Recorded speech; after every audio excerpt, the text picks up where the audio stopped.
Hello, everyone. Welcome to this week's FPV podcast. We got a special pilot, designer, team pilot, all of those crazy and amazing things. But before we get into that, Elvin, say hello. Hey, everybody. Get out there and get them heli direct parts, and I hope you guys are out there having fun.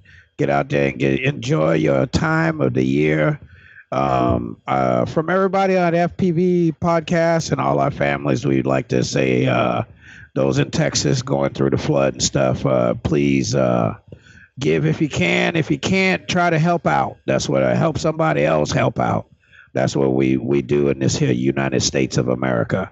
Anyway, everybody else, let's get on with this podcast because we got the big man, the lunchboxer, the dude, Lunchy now. What we call him, Lunchy now? Lunchy, I like that. Lunchy's awesome. The Aussies like to call him Lunchy. Jason, please introduce yourself.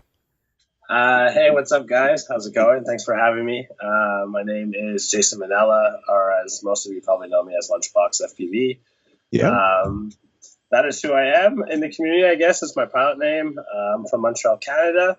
I fly for Team Canada. I'm the manager of Team Canada. Is actually my position. So I'm not actually a pilot. I'm a manager. So let's clarify that a little bit. That is what I do as FPV, as my FPV position, I guess I could say.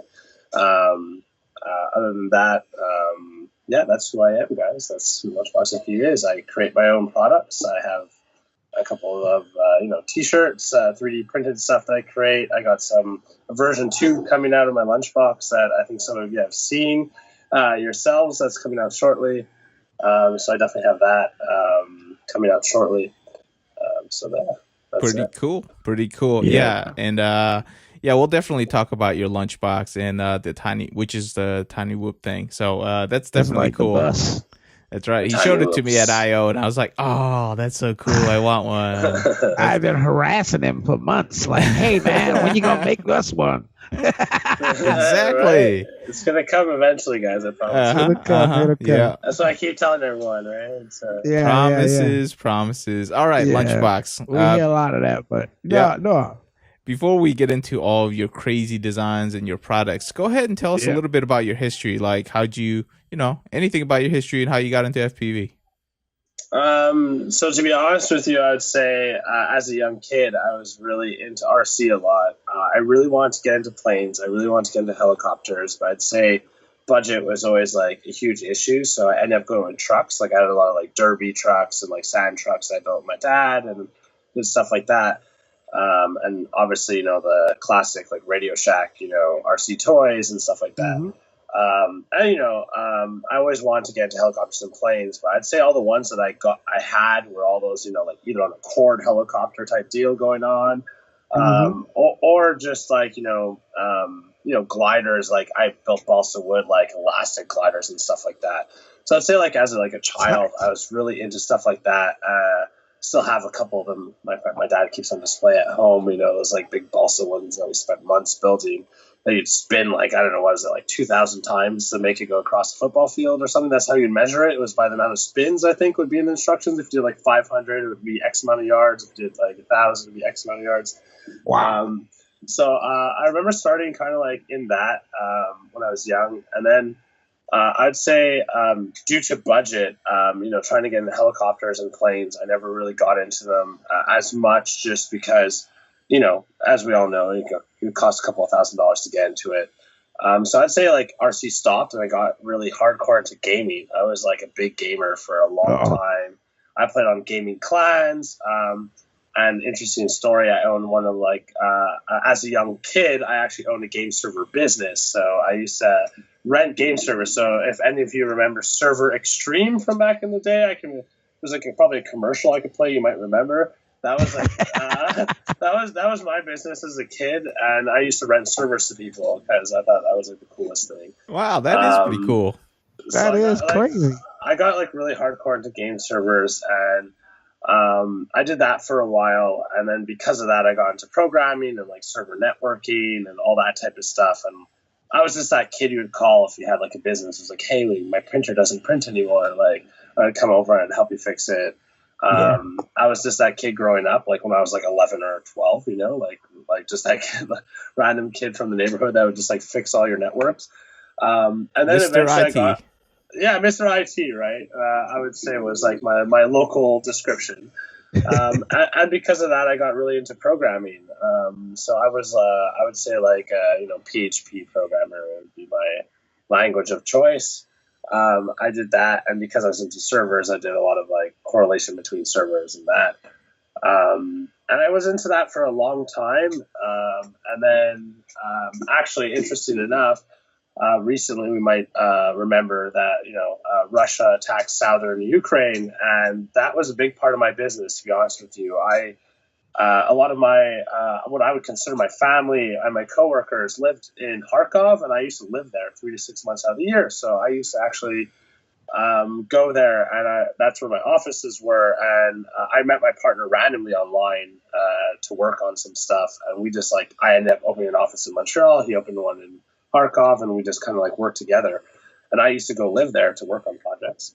And then recently, because due to the war, obviously our company had to shut down just because it was well, get your families out, get everybody out, just find a safe place to live. So I also used to travel to China a lot to look for do product developments. I used to go to Canton fairs in Guangzhou. So that year, obviously, I was looking for something to do because due to this sad occasion, I was like, well, where something occurs, another door opens. I'm kind of used to that as a, I guess, an inventor / entrepreneur. So I'm used to doors close, another one opens, keep going in life, right? So I was looking around the Canton Fair, and I saw these little robots buzzing around my head. I like to just say little robots just because I think it's really cool to call them that. And I was looking around, and I was just like, well, what are these? And they're like, oh, these are prototypes. And basically, it was the evolution of the toy helicopter turning into toy drones. And that was before I knew about FPV, I knew about anything. And I'm like, I just need to buy all these samples. And I sort of got, I was in a hotel room with 60, 70 toys. And I was I'm one of those guys that I'm used to product development. So I was flying them into walls, and I'm like, nope, that one shatters immediately. Nope, that one has propellers that break. And I was just people would think I'd be a maniac. When I go to China, it's really funny because people think I'm crazy because I'll just grab the drone. I'm like, you sure I could test this? And they're like, yes. And I'll grab it and just whip it at a wall. And they just look at me with this face of what are you doing? I'm like, I'm testing the frame. So I was testing all these toys. And that's what sparked me into the drone industry, to be honest with you. And that's where I created a company called Teeny Drones. So Teeny Drones was, I guess, maybe 4 years ago, was one of the larger toy companies for beginner drones. So I guess now you can compare it similar to a Cheerson CX-10 or something like that. Is what everyone, obviously, as someone who's in the industry, I got a lot of that. And I was like, well, this is just a drone I found. And eventually, I guess SEMA and Cheerson made a very similar drone. But mine was a little bit different. It came in a silver case. It looked very James Bondish. And it had a full-size remote because I'm like, you don't give your when you play Xbox, does your kid have a miniature Xbox remote? No. Your kid has a full-size remote, right? So obviously with my miniature drone, I didn't sell a miniature remote. So that was the difference of my toy drone, was that I give you a full-size remote. And again, the James Bond box, so I made it was super cool. Right. So that's where I escalated into drones. I started with Teeny Drones, and I really focused into the education systems. So for a long time, I was working in I was working with a doctor named Dr. Butch Rosser, who's one of the top laparoscopic surgeons in the States. And we were doing a scientific research called Project Hover, actually, which was studying basically we all saw it at MultiGP. Luke Bannister shows up 2 days late, doesn't do more than 3 batteries, and has 3 seconds on the whole group who's been there, trying the whole time to get their best times, and he just destroys them, and he's barely practiced.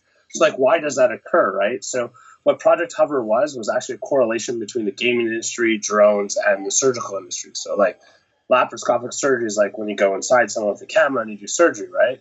And what's actually weird is when you go inside someone, everything is opposite, kind of like when you fly a drone. So up is down is up, left is right is left, et cetera, right? So that actually does occur when you're doing laparoscopic surgery. So when you're flying a drone, that's the same nerve system that you're actually using. And then on top of it, when you're looking at perspective, so like when you're actually like looking at a screen, like when we FPV, how do you know how far something is? So like, how do you know where the ground is? How do you know how big the grass is? How do you know anything is? And that's actually like physics that you're being taught in video games automatically. So when you're looking at a screen and you're like, I need to go to that island, and you're like, oh, that's probably maybe about a 5-minute walk in my virtual game. How did you know that? So like the game is actually teaching you distance and teaching you physics as you're playing. The more and more you do, as we all know in video gaming, they kind of like, that's what the goal is, to teach you how to play the game, right? Right. So people know how far something is, and so it's all distance like that. So it's sizing, glaring, and shadowing that actually gives us that perspective, and that's what we use in FPV. So I like hooked myself up to this like $10 million Da Vinci medical machine, and I was sitting there, and I was a guest to this like huge medical show, and I felt so like I shouldn't be here. You know, I'm like a drone guy, video gamer, programmer. And these are like high-end doctors, like best in the world, like award-winning.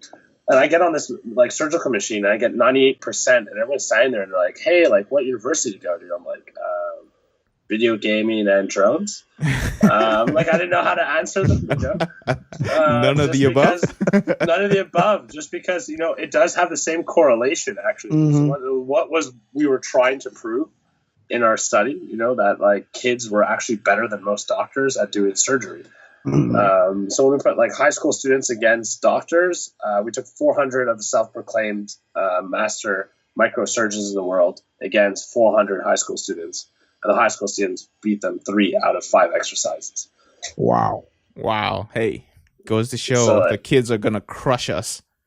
Yeah, I Right. mean, but that's the thing a lot of guys have been talking about lately is like what is coming, like all of these guys. I mean, me and you, we know, there's a bunch of guys out there that are older than, let's just say, 20.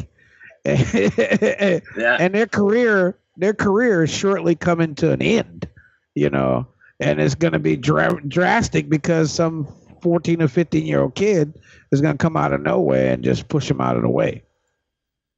Could be So- possible. I think it's something we've been discussing actually as Team Canada since the beginning. And a lot of the guys on the team, I've been saying to them, I'm like, in a year or two, you guys are going to be coaches. Right. If this sport is really going to progress where we want it to, we need to embrace the fact that the younger generation is where the sport should be. Right. So at the end of the day, if it's just going to continue being a hobby, then we'll push it to, let's just be a bunch of old guys playing with our toys on the field. Right. Is reality of that. But what I see coming is, just because I work with a lot of kids, and like I said, I've been working in the education system, is I see kids dropping their gaming clans and saying, hey, we're going to start an FPV team. Right. And I've actually seen that occurring in multiple like times when I've spoken to groups of kids. So I think moving forward, I would say, I was talking like even like, Gab 707, Nailed Up Ryan Walker, like those guys. And they all agree, I would say, I don't want to talk for them, but at the end of the day, I think they all said, in a year or two, like we're all going to be like coaches at the end of the day. If this sport will evolve where we want it to be, if we want it to really become a sport, we have to accept the fact that we just need to be like the experienced pilots and experienced people at events to make the sport move forward, Right. So I think that's where we should see it going if we want it to become something. I mean, I remember, I'm not that old for like, bootlegging and Yes, you stuff, are. but For bootlegging and stuff. I remember my uncle taking me in the Mustang down the old back road. This was what we used to do when I was a boy. Flying through the back road. And that's what got my love for racing. When I was younger. So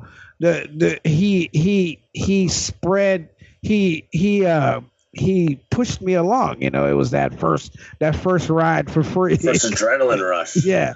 And he was like, and I was like all wide-eyed and bushy-tailed from that moment on. I always, year after year, I asked for that car. It was that thing I enjoyed most But like you, what do you have any racing background? I mean, other than So I would say, as far as like extreme sports, I don't have a racing background, but I would say I was skateboarder, mountain boarder, which not many people did, but I was a mountain boarder, which was like, I think we have like 6 guys in Canada doing that.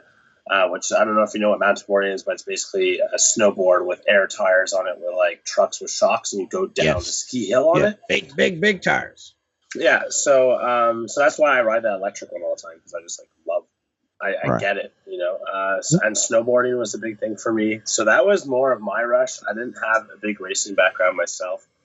I love to say that I did, but I would say was more that for the adrenaline side, and then for the competitive side, it was like gaming, I guess. Was more of my background, which is what I find interesting in drone racing, is that you'll be standing on a line of people, and you'll have either like the most athletic guy ever who's in like competitive sporting besides you, or you'll have like the biggest geek in the world.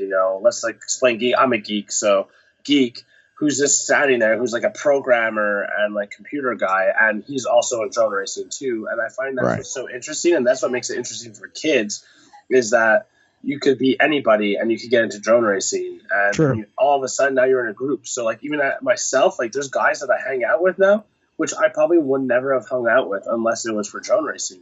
Like if I cross them in a bar or they're at my friend's party, I'd probably say hi to them, but that was it. But now, because we're like together in a group all the time, like now we're talking like almost every day on Facebook, we're like texting back and forth. So like it opens up this whole new dynamic for a sport where you could be adrenaline junkie, or you could be like a hardcore. There's like, there's room for everybody basically.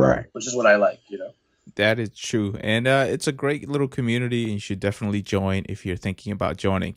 But you have like one of the most interesting histories on the podcast, bar none, because you're all over the place. You're like international traveler. So before we actually get into like further into the podcast, there's a few questions that I have about your history that I would love to pick your brain on, because like you're one of the few people that knows anything about Ukraine, because you were actually at least somewhat there. So, like, talk to me real quick about Ukraine. Like, were you there when it happened, or were you kind of, like, just heard about it? I actually had, like, a plane ticket booked for that October, and they denied me to the country. Oh. So, like, I couldn't – so, at the time, I couldn't pay my employees. So, they were denying – well, not denying, but the bank would take your money, but they're giving out sanctions on how much they would give to each person every day. So, they were, like, actually portioning out food, portioning out money. And it was already hard enough in the Ukraine, to be honest with you, to get salary to employees, just because like the mass corruption that occurs there. Yeah, there is a huge influence of mafia there, and if they find out about your business, they do want to cut. And like, so there's a lot of like, it was really hard to actually learn about how to do business there. I actually had to like trust my partner a lot, and just like be like, I don't get your part of the world. I'm trusting you. I'm here. I'm doing this. You're doing that. And I'm going to follow you, so that was kind of like what we did. And then it actually took me 3.5 or almost 4 years before I actually traveled there for my first time. So he had an office running there, and I had an office running in Montreal, and it took me that long before like I could really like afford to get the money to like, get there and travel there and, understand the culture. So I never got to see like the whole like war scenario happening. But I definitely I spent 6 years like living there, like 3 to 6 months out of the year. So like I definitely got a good part of the culture. It's definitely an amazing place, if people want to, There's a lot of history. Yeah, it was a lot of. It was a very interesting time in my life for sure. I was about to say Ukraine isn't like. Here's the thing though, as a gamer, I know there's actually a lot of developers of video games in Ukraine because there's a lot of good programmers there. Right. But to hear that, it's like, man, it's so strange. But and there's some badass gamers there in Ukraine too, because I've gone up against a few guys.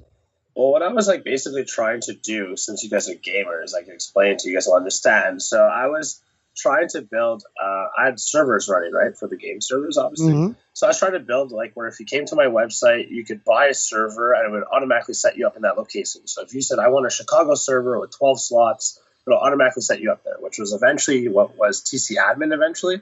But this was the script before TC Admin existed. So I built this thing. I went through like 30 coders, like no one could figure it out. And then one day this guy on freelancer.com was like, I got you. You don't need to pay me, but if I figure it out, like you can pay me after. So the next day he's like, done. I go online, I buy something, everything sets up, and I'm like, who are you? You're a genius. So immediately I'm like, I just need you. And like, I'm just like, who are you? So he started this like, program where we rented this small office and he would hire, like university students coming out of Ukraine. But if most people don't know, the majority of Ukraine students are actually engineering students.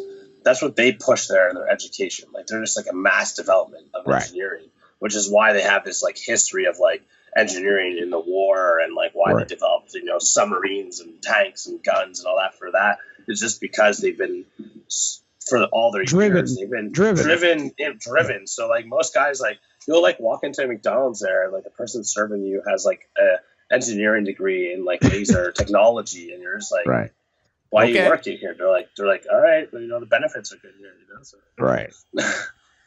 So that's free like, food for lunch. So that is like Ukraine culture, just their average student is an engineering student, which just I guess creates a lot of good like coders and developers and stuff like that. It creates a lot of people with discipline. I mean, engineering is one of those careers where you're dealing with a lot of laws and rules and stuff. Whatever you're working with, that's what you know what I mean. So you're highly educated in that one area. Yeah, it's a language in its own, right? So yeah. Yep. And if you can get out of the country, I'm sure there's somebody out there that will pay you a lot of money. So yeah. I always said like one of the funniest stories in the Ukraine, I'm sure you guys will get a kick out of this, is the best place to be as a man in the Ukraine is internet cafes, because you go there to go program and work. So you rent computers, and all the most beautiful women go there to party because they know that you're getting work from out of the country. You have the money. You got the money, right? Yeah. I know what that is. That's actually so you cool. wouldn't picture that like in like our North American culture, walking into a bar, an internet cafe, you would never see like club scene and people dancing and like like lights going off, smoke show, and you're just like, this is I don't get it, and then you just see a bunch of guys in the corner and they're sitting on laptops programming. I don't know, that sounds like Oregon strip bar here. Oh shush. You know what? I guess you'll have to invite me. No, if it happened more here in the United States like that, we'd be a lot smarter country with a lot more engineers instead of having to import our talent. Just saying. Right. But that's a pretty cool story, and hopefully, Ukraine gets itself sorted out, but I doubt it, not for the foreseeable future. No, it's just, I really do hope so, but Russia seems to be putting some pressure there. So yeah, it's a bad deal. Russia.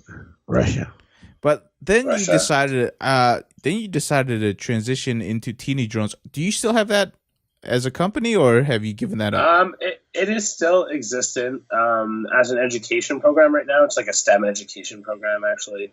And it is in a couple of schools, and I'm working with Mad Science Group and a couple of different groups here in Canada and in the States. But I haven't released a new product. At the time, I was developing something called the Teeny FPV, and I developed this whole micro FPV system before the Tiny Whoop existed. But my goal is to create a racer you could have in your house. So if you're a quad pilot, you could drive this little thing around your house and it feels like a racer. But realistically, where I saw the market didn't exist for that was that if you hit it once into a wall or crash, the thing would just explode into pieces, right? Because it was very fast. You could power loop your coffee table, but if you miss, you don't have a drone anymore. So it's gone. So I'm not gonna lie to you. That's when I went to Drone Nationals, and I had met Jesse from Tiny Whoop, and I just shook his hand, and I'm like, "You got it, man! You pinned it! You got the product right on point. I fly Tiny Whoop now. I fly an official Tiny Whoop, a Spectrum Tiny Whoop, just because it is just to me, it is just the best actual micro drone. You want to fly 6 minutes, you want to go explore trees, you want to go do that type of stuff. A Tiny Whoop does it. You want to fly through a bunch of kids' hands for doing loops at a presentation for drones. Tiny Whoop could do it safely. Teeny drones is a thing, and I was going to do the Teeny FPV, and I never got into it because of the Tiny Whoop, and it's kind of been on the sidelines. I've kind of been debating, should I, develop another product for it? Should I, eventually come out with some sort of kit, like maybe FPV kit with goggles, drone, I've gone through a lot of different iterations of stuff. And then Lunchbox occurred randomly, right? So Lunchbox was not a planned thing, to be honest with you. People kept telling me I need a pilot name. If you look at my shirts, my jerseys from Hawaii, I actually have 2 jerseys in all the pictures, and one says Jason and one says Lunchbox because I wasn't sure you were just going with the flow. I'm like, well, my old nickname is Lunchbox, so maybe I'll call it Lunchbox, All right. So I've been in this whole, I'm not 100% sure what I'm doing, and then Lunchbox just appeared randomly, and I created that 3D printed box for my Tiny Whoop because that's when I started getting into the Tiny Whoop a lot. Mm-hmm. And I had this battery box, and then I had the Tiny Whoop box, and I had 20 batteries in the box, and I had a Tiny Whoop in another box. I'm like, why doesn't someone just put them together? And I had a 3D printer sitting beside me, so I was like, wow, let's make that happen. Your batteries have finished charging. He wants to go fly. I see how it is. Oh man, sorry. But I will say though. Sorry. You can go ahead. Go ahead. Go ahead. No, I will say though, in one of our middle schools down here, we actually have some teeny drones, and I didn't realize that you were actually the person behind it until we met at I/O and we were talking about it. I was like, oh crap, Jason is actually the one that developed the teeny drones, and it's kind of interesting. And I would agree with you. It's hard to push that market full size. It does help, by the way. It really does. It does. It really does help. And you can take it off, and I give you the sticks. That was the selling point. But I will tell you this though. I think the market, because of Tiny Whoops and other people playing, has moved. But I don't think the STEM thing is going to go away. I think if you can do some sort of drone, like a DIY drone with 3D printing, or a frame kit that can be put together in multiple ways, I think there is a market there for that, or soon to be a market there for that. Because there's do you know anything about Vex Robotics? I would encourage you to look that up. But they're the largest robotic competition, and their largest competition's actually in Louisville, Kentucky, and this year I was a judge there. We had 1,000 families from 30 countries that brought their families and build robots. I had a team there. Oh, really? Yeah. So continue. Yeah, so I would say I would encourage you to look at that model and maybe follow down that line, because I actually talked to the Vex Robotic guys because I'm a judge there, and they would love to actually incorporate some drone stuff into Vex Robotics, but they're so big, there's no reason for them to actually branch out at this point because they can just continue to grow. I guess people could just build drones into the robots, I guess, at that point. Could they not? Or does it always have to be on the ground in Vex? Well, for them, they always want to be on the ground, but they're not opposed to expanding it to a new type of division, right? But it wouldn't be aerial ground robots. Yeah, it wouldn't be under Vex. They probably build something different, but they were very interested. So it's not what I call no interest, which is a lot of times what you would think, but there's some interest there. So I still think you should keep that company alive. You still might find a market in STEM eventually. I definitely do believe in it, and that's why it hasn't been shut down or anything like that. Just it was more leaning towards toy distribution, which was never my goal. Mm-hmm. Teeny Drones was a toy distributed at Costco and Sears and Home Depot and all those type of larger brand stores. It was one of those drones, and I didn't really want to ever lean into that industry. I'm not really someone who wants to dibble dabble in the toy industry, which is why when I had the break to get more into education and research and development, that's why I reached more into that, and that's where my toy development kind of stopped, and that's why there hasn't been much more since then. So I do agree with you. I would love to continue in the STEM education, and right now, actually, I was super honored. Last week, I got my official card from the Canadian Cadets as the first drone commander in Canada. So I'm now the first ever official drone commander in Canada, which means every Wednesday last year I volunteered my time with the Cadets, which is, if people don't know who the Cadets are, what the Cadets are is the practice, I guess, aeronautic practices, right? So whether it's if you want to do astrology, or you'd like to do aeroplaning, or you'd like to get into gliding, or actually learn how to fly a plane, they will teach you. So that's like our civil. That's like our Civil Air Patrol. Yeah, so it's like a Boy Scout. It's like Boy Scouts, but for air, right? Basically, I guess. You guys do have the Boy Scouts as right as well. Yeah, we have Boy Scouts, but we have Civil Air Patrol too. So so that's Civil Air Patrol is all about like aircraft training. They teach you how to fly. They teach you about parachuting. They teach you about how to determine where you're at on the planet. All of that stuff. So that's exactly what I guess the Canadian Cadets are. So. Last year I did one of my programs through there where I was teaching kids. So basically I took a bunch of my teen drones that were all broken in pieces, and I brought them in, and I'm like, I'm going to teach you what's wrong with them, how to diagnose them, get them to fly, and then you get to keep them after. And then they actually did a parade with them, which was blew my mind. I was almost in tears watching this. Sadly I couldn't be there. I was at a drone event, but they sent me a video of it, and they were actually doing okay, let's do the staircase, and they would move the drones out in space in the dark and get all the lights moving together, and then they do okay, let's do a line, let's do a cross, and they're doing formation flying with teeny drones, which is pretty impressive. If you've ever flown one of these micro drones, you have to be pretty highly skilled at micro movements to be able to fly accurately, which was what impressed me the most, is that these kids were just flying them like nothing. Most people I give it to, they throw the throttle up and slam it into the ceiling immediately. That's the first instinct, and then throttle off and throttle on, and then jam the stick right, and up down, slam everything in the room, and then all right. Then they look at you and go, "How do you use this thing?"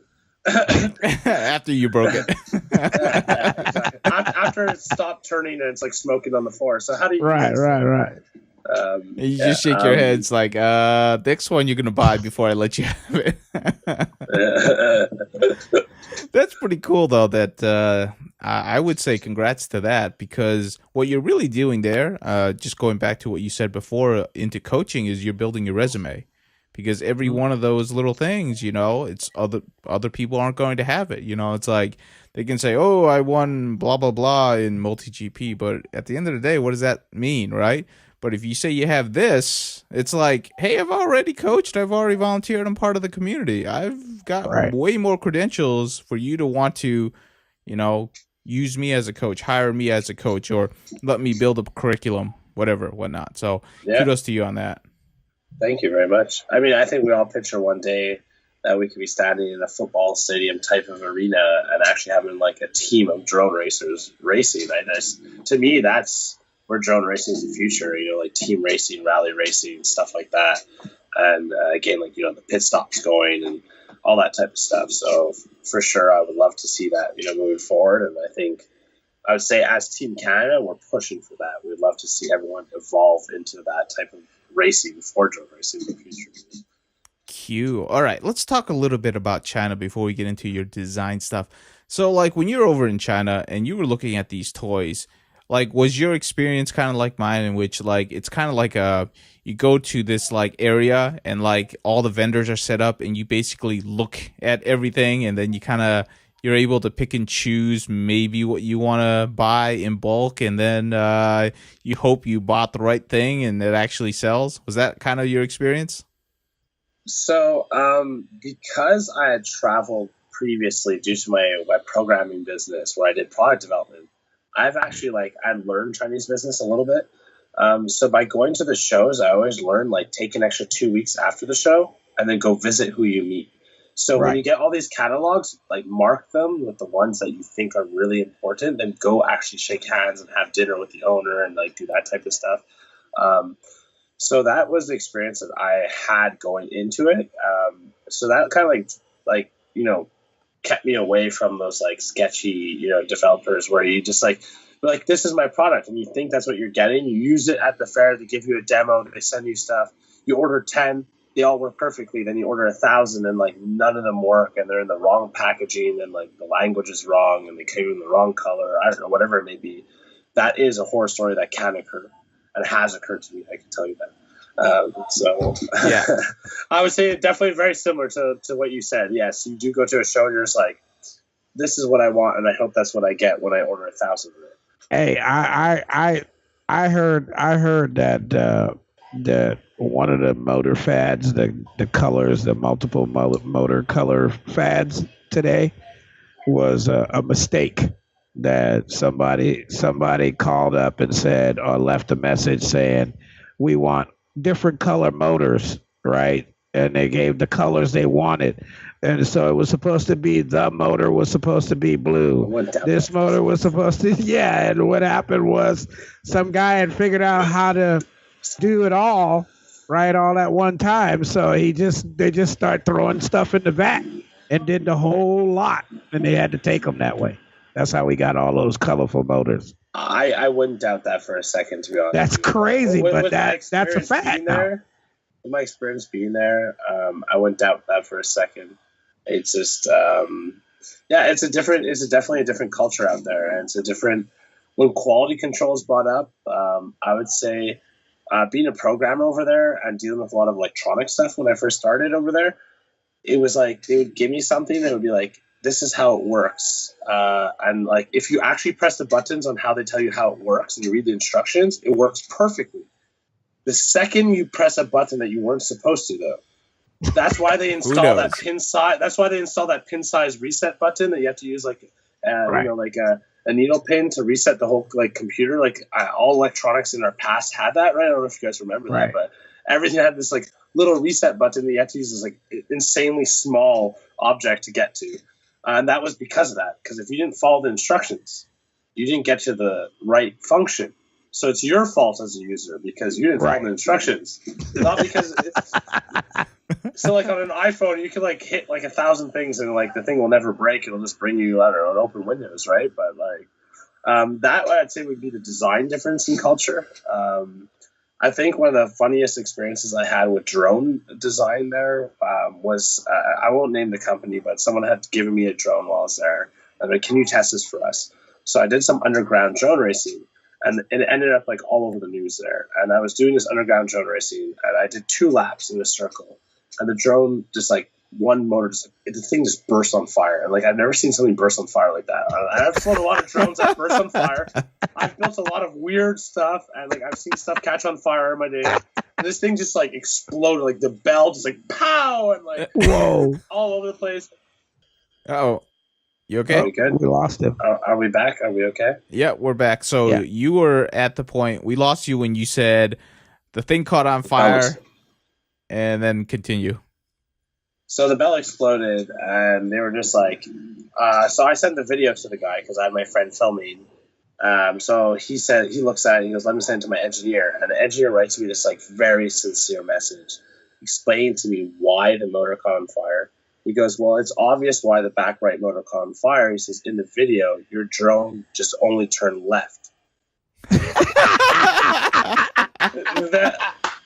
So my honest reply to them guys was, I'm so sorry. I didn't see in the instructions because I'm being this is very instructional. You have to be instructional here, right?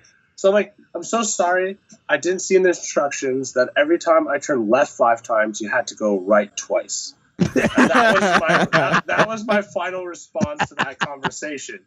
From there, I obviously didn't continue talking to the engineer because I knew I was dealing with a guy he's gonna. He didn't want to talk to you either.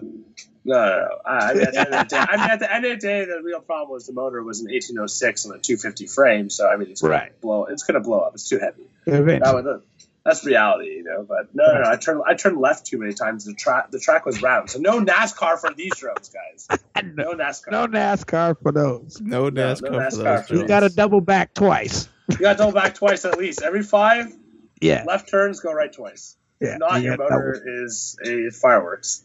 Right. Oh dear. But so I was just saying that dealing with China as well, there is actually a lot of precedence for what you said because what usually happens is you get the samples. They're the highest quality thing because they want to sell stuff. You order a small batch. They still want to impress you, so they'll handcraft those. Once you order like a large quantity, I'm not saying 1,000. What they'll do is they'll subcontract to, contract to another manufacturer using cheaper parts, and then all of a sudden you get stuff that you're like, huh? What is this? And then you're in trouble. I will give it defense because like sometimes they do subcontract, and that's not their goal is to cheap you out. They just don't know what they're getting because at the end of the day, they just want that contract.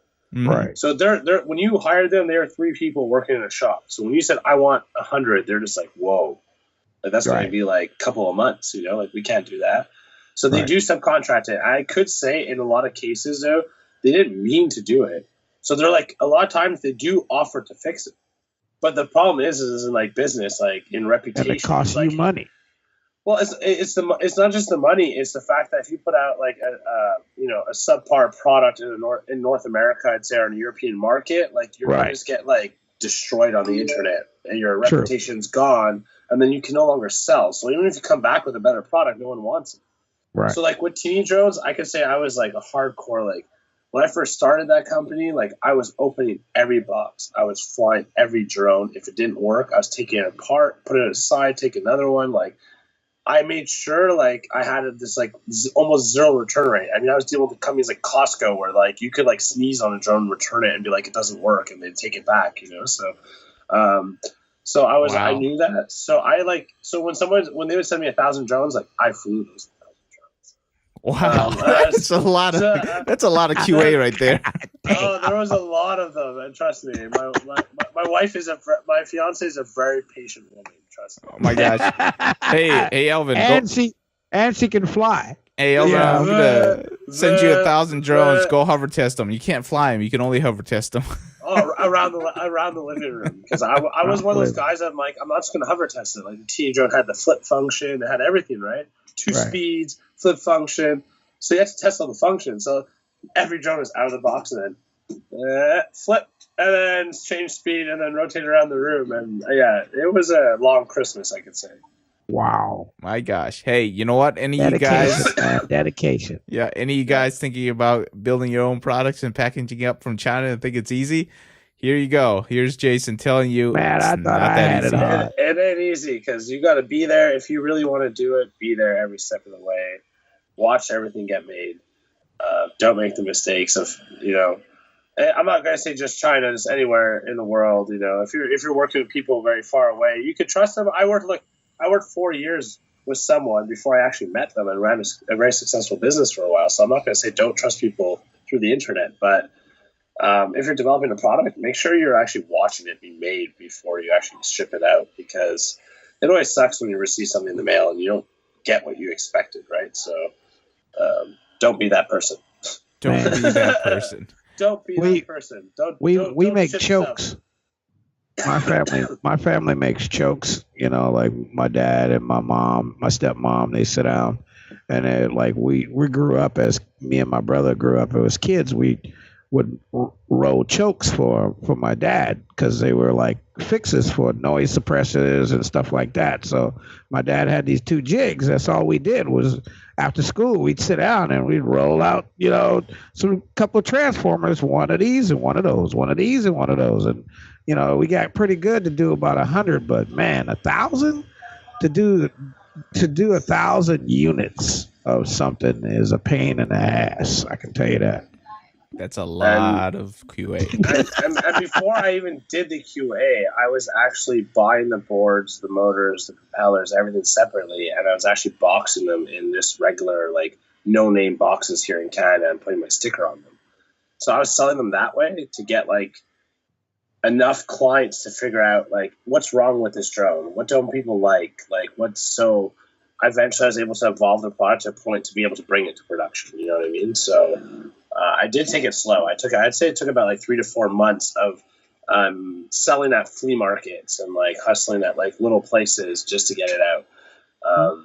So I believed in it. I thought drones would be like, when I saw that, and like I said, when I saw that in China, it was like a light bulb, like an epiphany went off, and like I was just like, this is the future. Like drones are going to be the future. When I just saw it, And a lot of people, I say drones, and they're like, "Oh, don't say drones, say quadcopters." But when I first was introduced to it, it was called the drone market, and it was micro drones, mini drones, toy drones, and I do get it. I know there's like predator bomb drones and all that type of stuff, but that was what was introduced to me. That's why I chose teeny drones. Trust me, I got a lot of hate for calling it teeny drones. People are like, you call it like teeny quads or something like that. I'm like, it just doesn't ring well, Nobody would understand. That's the problem. It'd be like, well, that's the problem, right? It's like, no, and we say multi-rotor to someone, everyone's like, what's a multi-rotor? They cut your lawn with that or something? Or so power tool. That's why I went with teeny drones, right? Yeah, so people got drones eventually, right? And then when you show them this micro thing, I'd say the funniest thing ever when I was flying the micro drones is I'd be flying them and people would come up to me and be like, how high up is that thing?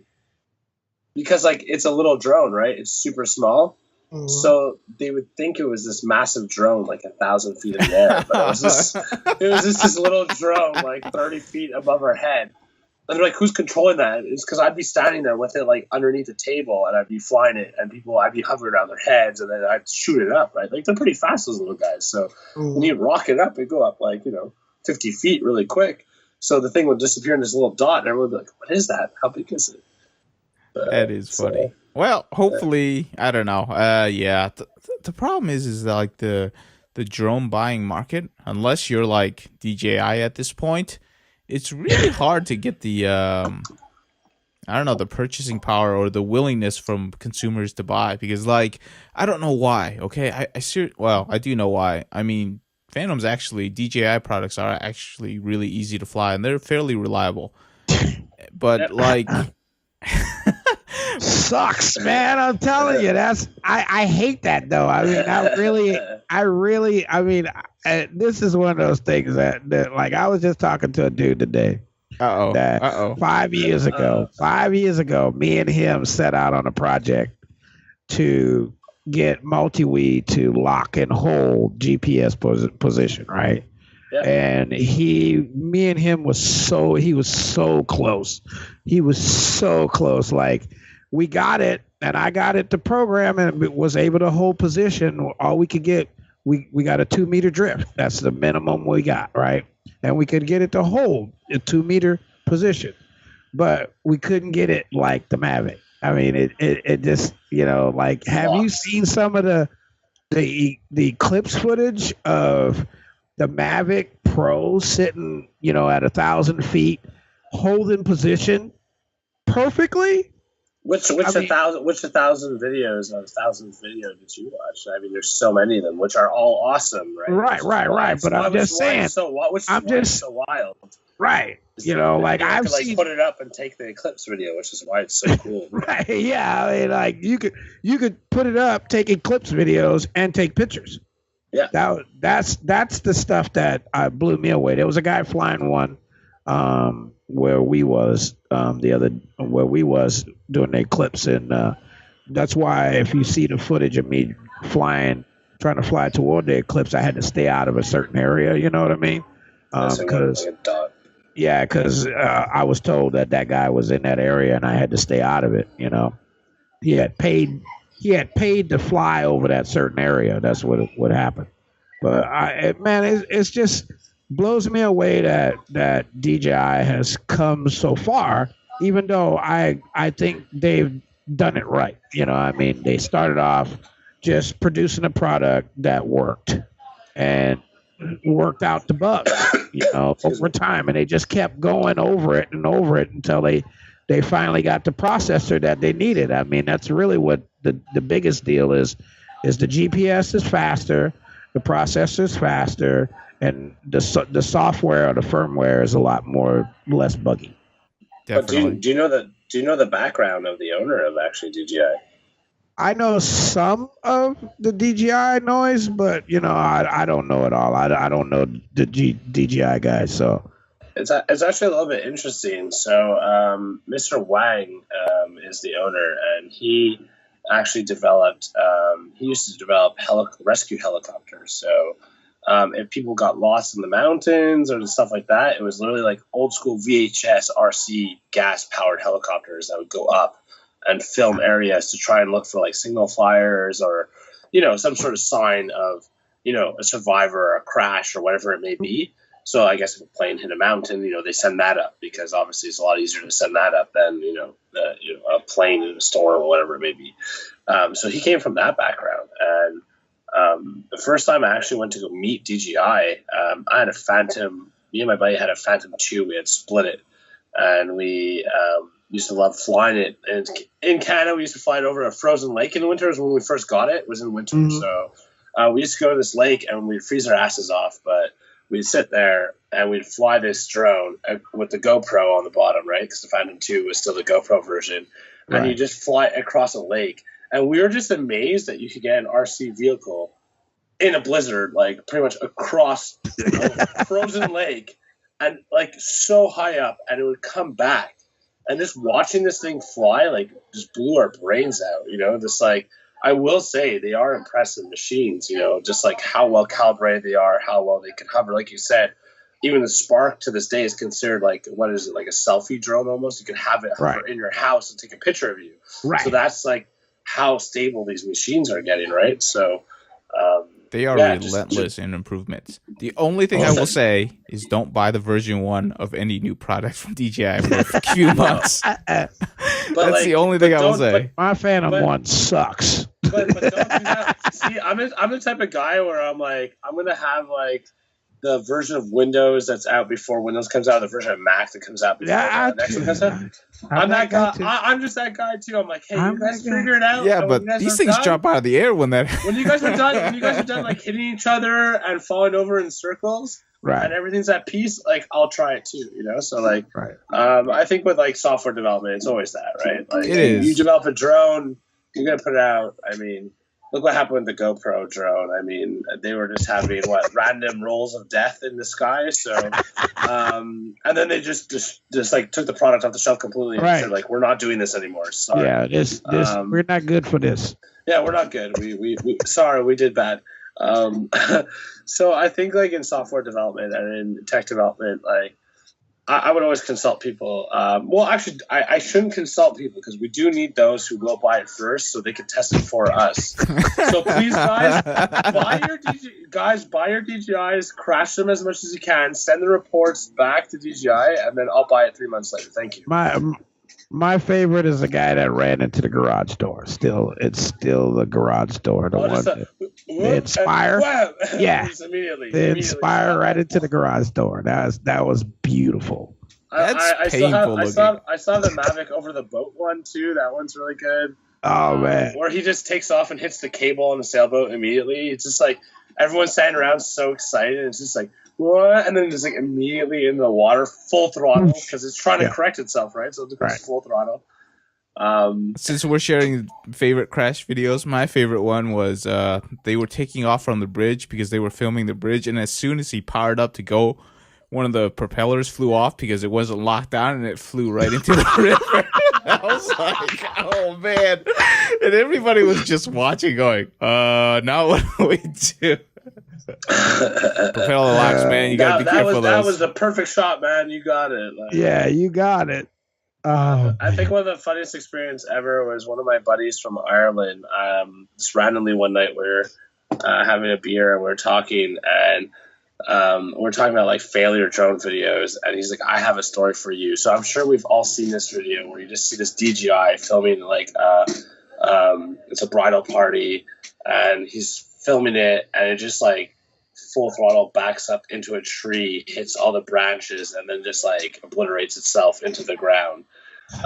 So I think that was like one of the viral original like wedding destroy videos, and that was him. And I swear to God, I fell off my chair crying in the bar. Like I couldn't take it. As a drone guy, I just couldn't take it. Like I'm like, no, that's not you. Wait a minute, was that real? Because I thought that was fake. I thought he actually set that up.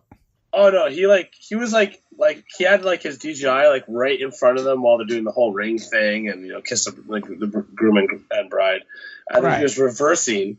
And as he was reversing, he was standing there and he reversed over his own head, and he didn't realize there's like trees right behind him, and he just like full throttled into the trees. And when he hit the trees, he panicked because he said it was the third time he ever used a drone. So he's filming a wedding, and it's like these people are probably paying thousands of dollars to be there. It's the third time he's ever taken this thing out of the box. So like he's just like obviously what's everyone's immediate reaction when you crash full throttle for some reason? I don't know why. I don't know why. That's not my immediate reaction. That's not my immediate reaction either, but okay. Okay, let's reverse that. Anyone you've given an RC to, and you're like, here, let's try this. My first explanation is, hey, when you lose control, cut the throttle. And then I say, the left stick is the throttle. Explain which one's throttle. They don't know. And left one is the throttle. So I would say most people who reverse back, it's like, just like crash scenario, they just hit the throttle upwards. I don't know why. I always ask them, like, when you're in a car, why do you just like slam the gas in an accident? Or like the people who just grab the remote and they just hit the throttle all the way up. I'm like, do you just get in a car and be like, I love this car, let me try it, and slam the gas? Right. I don't think anyone does that, so I don't get this immediate like throttle thing. I guess we as RC people associate to gas pedals a bit, but I guess other people don't. A lot of people think that's. I thought that video was totally fake and it was designed to get a lot of views. Oh no, that was a real lot video. Of views. It was a very popular video. Those are the same guys who actually filmed Drone Blender, which was a popular video. Sausage into it in slow mo, and it was just chopped into pieces. Do you guys remember that? Yeah. So that's actually how I met my friends in Ireland. So I was Teeny Drones at the time. They were Speed Motion Films. They did this Drone Blender video, and we ended up actually meeting through Instagram because they created this video. And people hated on that video, right? Because people are throwing like a sausage into a DJI. But I will defend them. Their backstory is their DJI stopped working and it wasn't under warranty anymore. So they're like, what should we do with this? And they were on a shoot where they rented this like cute, like very expensive camera. And so they're like, well, let's throw stuff at the DJI in slow-mo. Hey, so DRL's doing that, and everybody loves that when they throw it at the Racer 3, so why not? Yeah, they just throw 300 drones at a wall and like they get the perfect shot. There you go. Hey, they can afford it, but pretty interesting stuff, man. That's pretty interesting. Okay, so let's continue on because we're getting sidetracked now. That was my bad. So that was wise. That's definitely my bad all the time. No, it was actually really funny stories, man. I love this stuff. So, like, talk to me about designing stuff from China. Obviously, you have some experience doing that. So what is it like to actually, because I have no clue how that flow works. Let's walk this one into a very easy story. So the first place, I'm developing the Lunchbox V2, so let's talk a little bit about that. So it'll explain a little bit the design process. So the Lunchbox V2 is the new product coming out, which has basically taken my Lunchbox V1 and added a bunch of features to it, like DVR, screen, chargers, etc., etc. I won't get fully into it, but you know, it's an upgrade. It's a lot of cool stuff. Okay, if you got time, you love it. So my original version, obviously, I had to wire it all myself, all separate electronics. My goal was to create one PCB. So obviously, the best place to do that, you know, go to China, get that done. So the first company I'm walking into is like, you know, a drone development company. And I would say they're, as far as a drone development company, they could figure out how much a drone could hover. And that was as far as their development went. Because when I tested all their drones, they caught literally on fire or smoked. So that was like the general like QC or development process was like, most of the guys there are genius and they know how to like develop electronics, but do they know how to test it? So when you're pushing electronic and it hits a wall, like obviously there's going to be an amperage spike. So you need a regulator or a capacitor that could like, you know, grab that or whatever it may be. But they don't think about that. They just go, okay, so we need 2 amp regulator. So let's put 2 amp regulator. And if it hovers, it hovers. But if I push it, and then I end up crashing, what's going to happen to it? So I would say that was my first experience walking into the places where I was going to develop my PCB for my Lunchbox. So I would say it's like a rodeo show out there. You can walk. You should definitely never like pinpoint your one place. If you are going to go develop out there, you know, please do your research. Try to know someone out there. It is a very different culture. I can respect that in a lot of ways. It is, you know, across the world, literally, the plane ride is insane. Get ready to like check yourself into a mental asylum. If you've never taken a plane, get ready for a mental asylum plane ride, because it's like 18 hours plus the traveling, plus the check-ins, plus the TSA. It's basically like 30 hours of just insanity before you get to a bed. So I would say, developing out there is not easy. If you want to get to inland China, you need to know people. People don't really speak English inland China, I'd say. I'd say the main cities do, but all inland China doesn't, which is where the development is, which makes it very hard. So, like, living there for 6 weeks and, like, not speaking the language myself, I do understand a bit, but, like, actually, being there myself is a different experience. So, I would say if you're trying to develop there, like I said, it is across the world. It is a completely different experience. I love it. I mean, I love the experience. I love the culture. I have a lot of friends actually there that have lived there for their whole lives, and shown me the whole different side of inland China and the beautiful side, which is what people don't know about. So I got to like FPV these beautiful mountains and beautiful rivers and this whole like side of, I just feel like, a lot of China is perceived on Discovery Channel as, overpopulation, lots of industry, lots of production, smokestacks, polluted rivers. I'd say that's like the general news that we get. When I was there, I would say, just like very loving people, amazing culture, beautiful, beautiful towns. I could also say, I've seen the industry side of it, but I'd say as a development country, they're just like so advanced as well. So I'd say getting my product done there has been a little bit of a rodeo show, and it always has been working there. So like I said, I always consult people, work with a bunch of places, know what you're doing, know your laws as well. People always complain about like copyright laws and people like, taking over your idea. It can be controlled very easily if you just know the laws of the country. Just most people are just like, well, I have a patent in the USA. Well, that doesn't mean you have a patent in China. So just know what you're doing. And if you don't, consult with someone who might. Would be my advice. Guys, that would definitely be my advice for working there. But I'd say overall, my experience has always been amazing.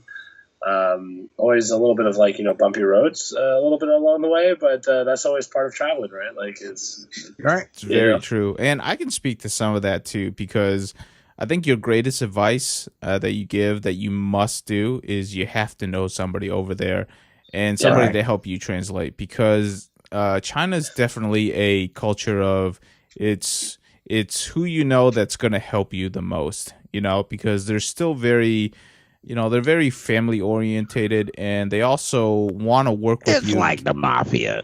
It is not that bad, but they definitely do. Dude, they it's definitely like want everywhere else in the world, right? they definitely want to get to know you, and they want to know, what they're going to get out of it and what you're going to get out of it.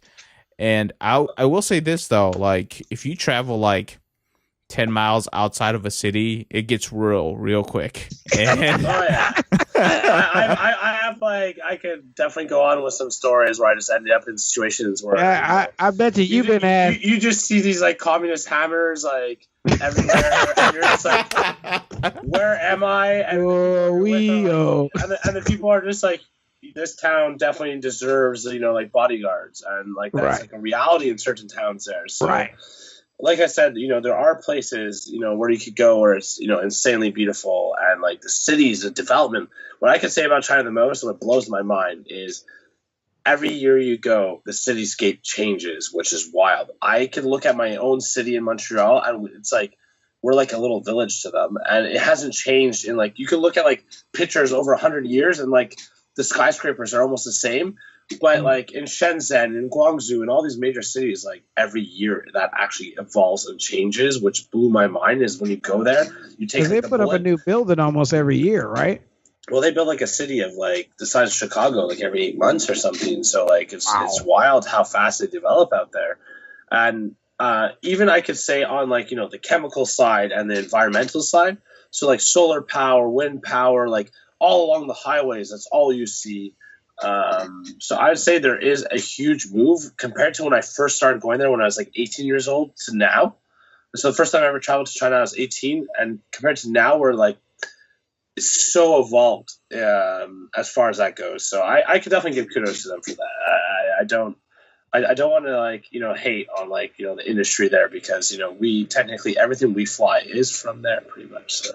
Oh no, I would not hate. Let's Hey, I'm sorry to say, It's but like, yeah, everything's made in China. That's just how it is. it's the Asian be real. companies, man. Let's They be make real. everything, real. everything. And if it's not made there, they're subcontracted into another country and still made in China If it's not Japan, if it's not Korea, it's the Philippines or Vietnam. One of the four. One of the four. But like their culture is definitely a manufacturing culture. I think you can speak to this, but like they are very receptive of like getting business, small or large, and like they will welcome you with open hands. And if one company is too big and doesn't want to take your order, there's like 50 waiting to welcome you to try to get your business. Like you could go to like a manufacturer of like they'll work something out. They have 50 CNC machines, or you go to like a one guy shop with one CNC machine, or a home built machine that he's using.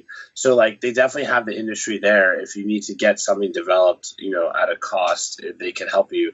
What amazed me the most is like, if you want to get something done, where here in Canada it's not that I couldn't get it done, but if I want to get it done, it's not even just the price. It was that it would take, let's say like 25 business days, because I already know they're outsourcing it to China and just bringing it into Canada and saying they're doing it. Where in China it's like I could get a PCB done, and then like 3 days later, I have it in my hands, and I have a working prototype going. So it allows me to. Why I was there was so that I could actually develop the product. So like every day, we could be like, okay, let's solder this one together. We put it together and go, okay, this is the problem. Let me test it. This is a problem. This is a problem. This is a problem. So like going through iterations to get to the perfect model of a PCB that we could put out, because the biggest obstacle I had is you're trying to combine receiver, charger, all these electronics together, which creates a lot of electronical noise. So how do you get that at a good balance so that you can integrate it all into one PCB? That was the biggest challenge I'd say I had. So now, before you got to there, like, did you already have somebody introduce you to a bunch of shops that you think you want to work with, and you just kind of met with them and just choose one, and then you just started working with their engineers? Was that how it went? So I'd say like when I had the original idea, I started working with one of my buddies, Alex, who's actually an electrical engineer. So I have no background in this, as you guys know. When I had the idea, I had literally taken one of those like FPV watches that you could get, and I like unsoldered that and like ripped a bunch of the PCB apart and found the trace and put a DVR onto it. I did all this like weird stuff. And then eventually I got working with him and developed the product properly. So he helped me actually get the electronics down to a base of stuff that we could find in Canada and make it work into a box. But my first venture to see if this was a real product was to go out to DR1. They were doing a Tiny Whoop micro series in LA, which was launched, which was like on a scene of this like spaceship. Right. Was it Freybot?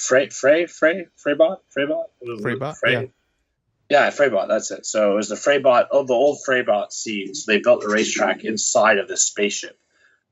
So basically I went there with the Lunchbox, and I'm like, you know what? If I'm going to do this, and I like I said, Lunchbox was a random idea, right? So I'm like, if I'm going to do this, I had this idea, and I'm like, this is a great kit for kids to start with. It's everything in one. It has DVR, has screen, has charger, has USB out, has everything you need in a box. If you show up with it, you're a cool kid at school.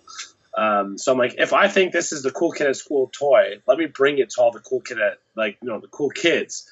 So I brought it to DR1, and I brought it to all the guys doing the micro series. So this is like, Bapu, Johnny FPV, Night Fury, Brain Drain, it's all these guys racing together. Mike Chin, Jesse P from Tiny Whoop. And I just like made them all custom ones with their team colors with their names on it. And I presented them this box, and like they just like to see grown adults lose their mind like that, like almost put me in tears. Again, it almost put me in tears. I have like pictures, like these guys were just sitting there watching their friend, like, because it's one of those things where you can just flop open and you can sit there and just enjoy everyone else enjoying their toys, which is kind of a cool concept, right? So if you're 5 guys, you can take out 5 of these lunchboxes, you open them up, and now you're all enjoying what's going on. So that was really like where I decided, when I saw the reactions of everyone, that's when I was like, this is real. This is not just like myself, 3D printing stuff, probably taking on plastic toxins from my 3D printer, thinking I have this good idea. This is a real idea, Jay. That's something good, and people want it. So that's where that evolved from. That's pretty cool. And hey, you know what? Like DIY, like all the parts for the lunchbox, and then you have to solder it up together. That wouldn't be a bad STEM project either, to be honest with you. That's a great little project right there in itself, and to be able to take it home with you. Maybe if you can get affordable enough to have the students be able to take it home with them, that'd be pretty cool. That's a cool toy to bring home. I think that's the future of like after school programs. It's like 3D printers, drones, robotics, like all combined together. So if you could be like, hey, so this is this program. You're gonna come in, you're gonna print this, build this, go home with this. I say it's what I've been saying. The drone industry is the future of Legos. It is. It's just the future of Legos. When we were kids, we were happy with building with stuff, imagining that this boat could float. But you'd build a Lego boat and it would sink to the bottom of your bath. Oh, yeah. You'd build a Lego plane, you'd throw it off your balcony, and it would shatter into a million pieces. Because trust me, I did all these things. Just believe in my head, like, I built this plane, it's going to fly like in the movies. And, like, it never did. It never did. So I think this is the real future of Legos, is where you can actually build something with your imagination and it comes to life, which is what's so cool for kids today. Like, I mean, like I said, we're sitting here as three guys and we could say we get insanely excited over these toys or robots or drones or whatever you want to call it. So imagine what your 4-year-old nephew or niece thinks about these things. When you plug them into the goggles and that face, it's like they have PTSD. They come out. It's like, I've seen something. I've seen, like, you put their goggles on, they take it off. They're like, I've seen something. Like, this is different. Like, you're just like, you just open their world to something completely different. You have a product when the mom or the dad and the kid come in and the dad takes away the toy from the kid and you're like, yep, I have a product. It's my turn now. Exactly. Dad says it's my turn now to the kid. Let me see that. Pass me the remote. That's what Elvin did. It's like, it was like, here, give me that toy. I'll fly it for you. That's no lie. That's no lie. I was just talking to my boy about that the other day with him and his friend. His friend came over and he's like, oh, I wish my dad flew drones and this, that, and the other. And I'm like, oh, did EJ tell you that he's got 2 drones? And he was like, what? You got 2 drones? You got 2? And he's like, you don't even fly them. And he's like, yeah. And the kid's like, let me fly them. Yeah, it's like, what do you mean? You don't use these? Like, those that's like. It's like a Mavic Pro. It's like a Mavic and a Phantom. He's like, no, those are not toys. Yeah, I only fly because my dad makes me. That's what he told him. I'm like, Jesus. Hey, you know what? Some kids, they just don't like it. Some kids do. You just got to find the ones that do. Whenever a kid asks me, can I fly your drone? I just strap them in and I give them a tiny whoop immediately. Because if I'm sitting there beside them, I mean, what's the worst thing that happens to you? You throttle down, it hits the floor, and then you pick it back up and you continue flying. It doesn't break, right? I mean, it just doesn't. I mean, at least mine doesn't. I don't know if I just have a godly whoop, but listen, if you're a racer and you treat your tiny whoop like a racing drone, you will destroy it. But if you're just be quiet. But if you're just a drone, if you're just like, here, let me try a drone, it will never break. It just doesn't. It just flies and bounces around. So. I'm gonna help you, man. It depends on how high the ceiling is and what kind of floor that you hit. That's all I'm gonna say. I don't know if you guys saw my post from yesterday, but I was flying this thing called the Blip, and it's like these new little brushless micros that are like 70 millimeter brushless micros. Yeah, I seen that with the 703 motors. The podcast won't see my face, but I was like rocketing down my street at like midnight, and I was just like, oh, really? This is the power of a little 70 millimeter brush? Oh, wow. Okay. I could see why people would want this. So for those who are race speed adrenaline, there you go. See, I feel like I just need to like get mine. Mine's way smaller, man. Hey, I want one smaller. I think this is. I'll hook you up. This is like, to me, this is like the things we should be bombing students with. Dude, that's wicked. So this is hold on. I got those props. So this is a whoop, and this is this. Holy cow! I got those props. Smaller. Wow. That's amazing. And this thing, yeah, let's just say, yeah, it's been and you use your whoop batteries on it, so. Hey, you know what? It's those brushless motors, man. They make a difference. You gotta let me know what that is. They do kick it off though. They do. Coming from the toy industry, I would say if you're running 8.5 brushless motors, I mean you're just ripping. I mean you are ripping with those. So if anyone, that's like I told you with the teeny FPV that I built back in the day. Is what I did is I took 8.5 millimeters and I put it on a micro Siski board. And I put it on a 70 millimeter frame where like the props are almost touching. And this thing was a rocket. I mean, you could chase a 4-inch drone around a racetrack pretty much with this thing almost. Maybe not for like 5 minutes straight, but you were chasing. Trust me, you were going with it. But like I said, it's not really a toy at the end of the day. It's not good as a beginner drone because you hit a wall once and it obliterates itself. So. Right. It obliterates itself. It obliterates itself. I like to say obliterate because that's what I would see every time. It's not like, when you cross a drone normally, it's like, oh, I bent a prop, I broke a motor, shake it off, yeah. ESC burnt. This was like frame shattered, 2 motors burnt out. Every prop is gone, just gone. Right, or you can't find none of the props. The flight controller is like destroying itself because it's been like twisted with the frame, and you have to hot glue it or double side tape it. So this was reality of like micro drone racing back in the day, So how much was one of those for you to build before? This was actually one of my original teeny FPV frames. Oh, look at that! That actually looks pretty good. You see, it's like a grasshopper, right? Yeah. So I actually did this with Raggy. Raggy frames. Yeah. So we were working on this together. Raggy and I, Thomas from England, who makes all those colorful multi-layer plastic frames for the whoops. Right. And he makes those nylon frames for drones that are like indestructible. So that was one of the ones that we actually built together. Again, like I told you, the biggest issue is they obliterate themselves. As beautiful as they could be, you spend when you build that beautiful drone and you're like, this is so nice, and then you take it out to fly and you hit like one ghost branch and the thing just shatters itself into pieces. Break an arm. Yeah. Like now I get why all the reviews said don't build that drone. Yeah, like an $80 frame or something. Yeah, you went against the reviews and you're like, well, why is this frame only $20? And you figured out really quick. You guys use loose leaf paper as carbon and loose leaf paper. That is funny. But it's like you live and you learn and you keep trying. And you know what? Looks like you're still trying. So that's the entrepreneurial spirit right there, because there's a lot of people probably would have given up by now. This is like your 4th company or something like that. And you're still going. Still going, man.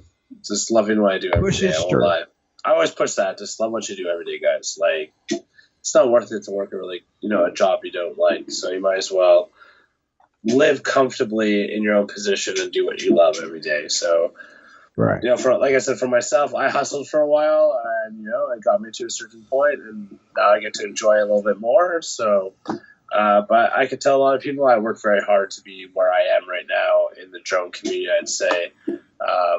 And I guess my previous businesses gave me experience to be here. And I'm just grateful for the community as well, being such an awesome community too. Like I said, just being all the adrenaline junkies and geeks out there. It's been such an awesome, venture being part of this community too, which is, like I said, we all get to a field, and like I said, that's what's awesome is that we're such a mixed group of guys. We have such different stories from being all around the different places in the world, or doing different things, different career jobs. Yet we could all sit at a table and fly drones together, and just enjoy the good times, which is what I think is what's awesome about promoting this sport for future generations as well. Yeah, there's definitely still a lot of ways that we can try to continue to grow this, because as a community, we think we're large, but we're really not that large. When we have large companies that aren't willing to make like a simple product for us, you know, you're not that large, you know. So Right. it's one of those things where we still need to keep growing and grow faster. And a lot of it has to deal with the fact that like the only thing that's been getting that big push really has been racing. But like a large part of the community really isn't racers. I mean, Right. it's the truth, you know. But like the racers are the one AP, that gets the spotlight. baby, AP. There's That's them where too. the money is. Well, it's like no one's talking about, you know, like the drones who are surveilling like our electrical systems, and that's the reality. That's what it's like here in Montreal. You know, we have drones, you know, surveilling our electrical lines already. That's a real system that's occurring. We have, you know, pipeline surveillance, and Right. you know, there's all these job opportunities that go around drones. I would say that is something as Team Canada that we do promote. Actually, is the futures and job opportunities in drones. That yes, we are racers, but there are all these technologies that are evolving in drones, which is why if you start now in racing, it could evolve your skills into something, you know, that could be, you know, a job to, you know, maintain a drone that does whatever it is, right? What is it? UPS deliveries in the future, DHL deliveries, anything, right? Like that is coming in the next couple of years, whether we like it or not. It's here, you know. True that. Drone taxis in Dubai are already flying, right? Like that's a reality. That's something that's occurring. So I think people just don't see it. I'd say as someone in the drone industry and doing public occurrence, like I always say the funniest experience I explain to people who are in the drone industry who think drones are the biggest thing. I go to a group of 1,000 kids. And I stand there with my goggles on, with two huge, like, you know, alien antennas on, with a 32-inch screen behind me, with a receiver projecting the live stream of my drone, my tiny wheel, and I'll fly through the crowd. And you want to know what the most common question is at the end of my like presentation of like what a drone is? Who was flying that drone? I would not have guessed that. I would love to say that's a crazy question, but just knowing who I am in the education sector, it's completely normal because no one could expect you to be a person inside that little bug. Like no one, like that to us, that's science fiction still, right? Like Yeah. if you really, To many people. if we stop and really think about it, 5 years ago, that's something you read in a book. That is something that was like in a book or in an article. It wasn't something Yeah. you believed that you could personally own as a child. You know, that was like either army equipment or spy equipment, or, you know, it was something that was just seen in movies. It wasn't something that you could own. So when you come around with a tiny whoop and you start flying through people's arms, you're just like, well, who was flying that drone? And like, to me, it's obvious. I'm standing there with like, you know, I fly with a Tango, which is a big remote. So I got this big remote with a huge antenna with these like two patch antennas on the front, these big white X2 Airs, you know, and they're like, who was flying the drone? I'm just like, really, that is the most common question in the group. So there definitely is a lot of growth for the community, for sure. We all think it is bigger than it is. I would say, you know, still, I would say, if you want to give me a calculation, I'd say 85% of the population doesn't know what a general commercial drone is. People know what, you know, a military drone, predator bomb drone is. That's definite. I could say I've been on the news and I was talking about drone racing, and they were showing pictures of predator bombs dropping beside my face because that's terrible. because that's what they Googled, right? They probably like Google like drones into their video database, and they're like, let's show some drones while he's talking. So it was just like, you know, clinical error, whatever. So I think the mass population doesn't know what drones are still, doesn't know what drone racing is, doesn't know, you know, what toy drones are and how fun they could be.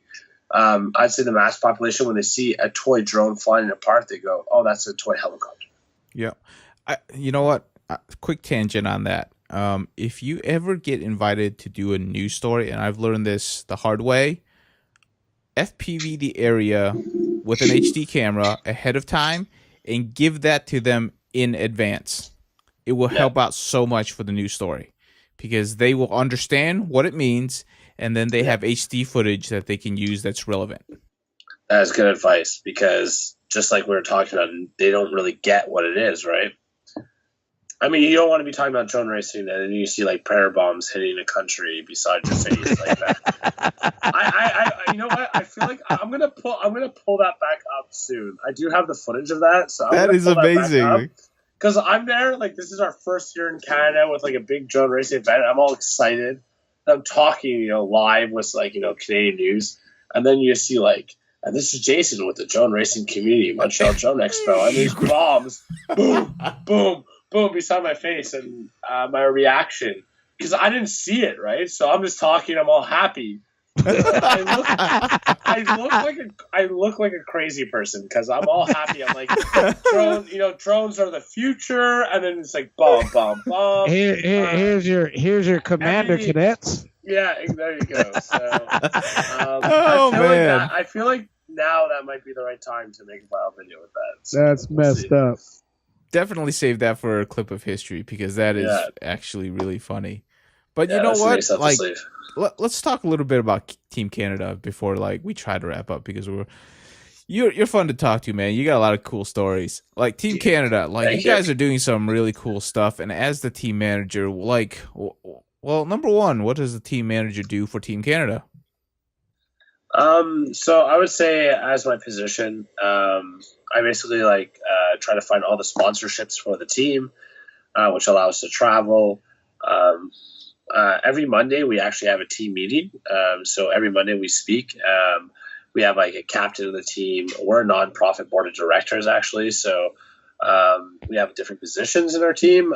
But basically, let's say one guy's like, hey, I really like this part. We should all be using this. I'll go to that sponsor and try and get, a yearly contract to, be like, hey, we're only going to fly this all year. And, we're going to push your product. So as you guys know, my background's like, programming, marketing, all that type of stuff. Right.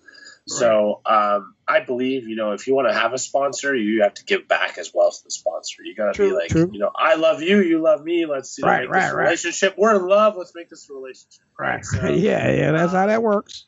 So that's what I do for the team. I make sure our love connections are good with our sponsors. Hey, that's hard. Okay. It is easy. It is a big job. As a team, we have traveled to multiple countries this year. And I guess promoting the sport in general is like the biggest thing is just getting it out there.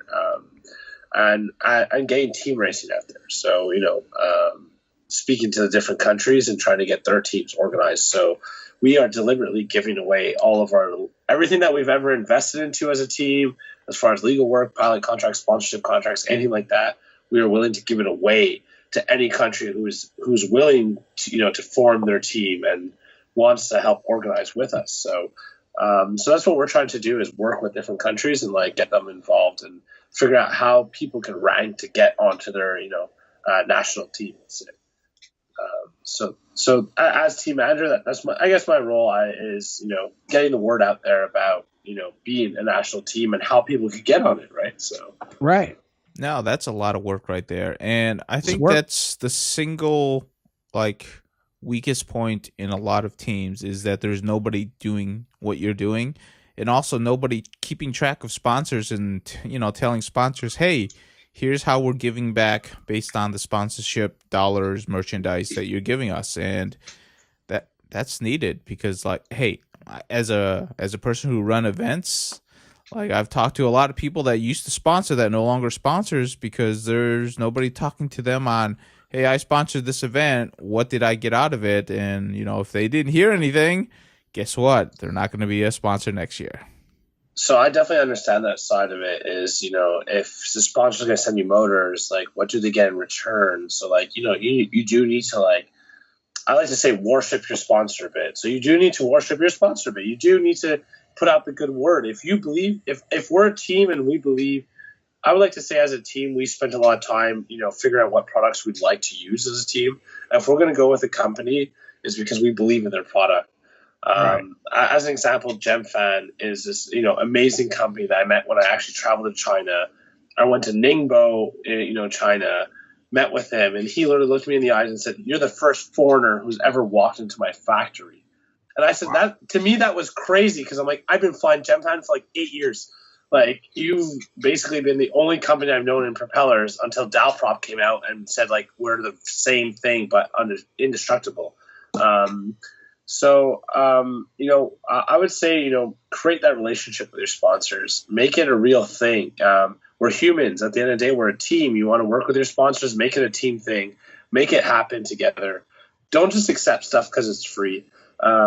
Just because a company's like, hey, we're going to send you 10 cameras, don't say like, yeah, we want them. Because you should give back to them too, right? So that's more of our thing as Team Canada. I'm maybe not just as Team Canada, but as our personality and as we grow, is we want to ensure we create a proper relationship with the people we're working with, and not, we don't want to work with companies that are just developing like a flash in the pan, product that's going to be here today and gone tomorrow. So the sponsors we talk to even now, we've recently started working with Flynoceros for our team frames, which is flynoshop.com. So we started working with them, which is one of the spec racing frames. And why we started working with them is because we were able to perform so well with their frames during the multi-GP spec racing. And because the owner was so open to being like, hey guys, if there's anything you guys ever see in my frame, he's like, this is my 150th iteration of my design. So if there's anything you guys think that should be changed, like, I'm willing to do the changes. And we're like, this is the guy we want to work with, because while we're at the race, if anything happened to our frame, he was there to like support us. And on top of it, he was willing to do changes for us in the future. So I think as sponsorship moves forward in this sport, you definitely want someone, just like in F1 Grand Prix, you don't want to put, bad oil in your car. At the end of the day, your engine wants good oil, so put good oil in it. So, Hey, I'm just saying that you're doing a good job right there. You're definitely bringing some business sense into some the sponsorship world, because there's a lot of people. I won't name who, but like, this individual gets so many pilots that come up to him and say, "Hey, can you sponsor me?" And this individual would say, okay, so what do I get from the sponsorship? And like, the pilots have no clue what that conversation is. They're like, yeah, like, I just want free stuff. And they're like, and this individual's like, that's not how it works. And like, so many pilots don't understand that. It's like, I laugh every single time. They don't give back. They're just like, well, you give me motors. And I think that really, like, it does hurt the industry, right? Like, I see a lot of pilots, it's like, they got sent 4 motors. They go out and fly. They hit a tree. 1 motor breaks, and then they go, these motors are crap. But it's like, man, you hit a tree at 100 kilometers an hour, like, or whatever, 80 miles an hour. Like, that's fast, man. Like, you hit that really quick. That can happen to anything that you're flying. You know what I mean? At the end of the day, I could be walking down the street and also stub my toe on a curb, and like, that happens. You know what I mean? So I think it's unfair in a lot of like the whole sponsorship to pilot thing, but I think that's evolving now. I think as racing's getting taken more seriously, I think pilots are starting to tighten up in general, like what they're willing to accept. I think at the start it was like, hey, you want to send me free props? I'm down. You want to send me new motors? I want. So I think at the start people were just willing because they're like, hey, I just want free stuff and I'll try it. Right. I think now the community is starting to tighten up. We see e-gaming getting into drone racing right now, which is pretty awesome. So if that's getting involved, we know it's starting to get taken to a more serious note as well. So that's a little weird turn, though. I'm not sure where that's really headed, because like, like once you get into the virtual world, it's like, is the real world gonna suffer from it because nobody wants to go back? I have no idea. I think there's that like shift where you have to stay away from being like, well, why don't you just create a virtual course in your goggles? Well, it's like, well, why don't you just fly a simulator then at that point? Which I never got with those like, games that come out on these iPads. It's like fly through these hoops, and like, it's like, I don't get that, because it takes away the whole, like, if I hit that, it's game over. Like, that's the adrenaline rush as a drone pilot. That's the adrenaline rush that gets me, is like, if I hit that pole, I'm out. I have to try to recover from it, and that's exciting sometimes, right? You hit something, your drone spin out of control, throttle up, and then you come back and you land, and then you're like, wow, I brought my drone home. So I think there's a lot of that plays into it. So I think, like, moving forward in the general like drone racing community, I kind of lost my thought on that one, to be honest with you. I'm not gonna lie. That's fine. I lost my thought, guys. That's fine. That's fine. So let me ask you this. So Team Canada is actually one of the best formed teams that I've seen. What is your plans for like either the remaining of this year, or have you started thinking about what you want to do for 2018 yet? As far as moving forward, this year, our next big competition is the Mega X Drone competition in Louisville. We're definitely heading out to that, so I think that'll be a good time. Are you guys coming out to that? I'll be there. I don't know about Elvin. So we're probably heading out to that. I'm moving forward. It's hard to say for 2018. As far as a team, we do have planned sponsorship budget for next year. But as the drone racing community is evolving, we're always waiting to see what is the next thing we should, invest into. So I'd say as a team, what we're, trying to push the most right now is evolving the rest of the other teams as well. So next year, in 2018, we can say, hey, Team USA, what do you guys have? We got our team. What do you guys have? And then, hey, Italy, what do you guys have? Hey, Germany, what do you guys have? Hey, South Africa, just continuously bounce around that way. So I'd like to evolve the sport to that point. I mean, if we are going to be a sport, eventually I think there will be Olympics type of deal with it. So as we move forward, I think team racing will become, more prominent. I think after watching what happened at MultiGP, I'd say every pilot's reaction was there should be more team racing. Like team racing was fun. It got everyone involved. Like people were going wild for team racing when we were there.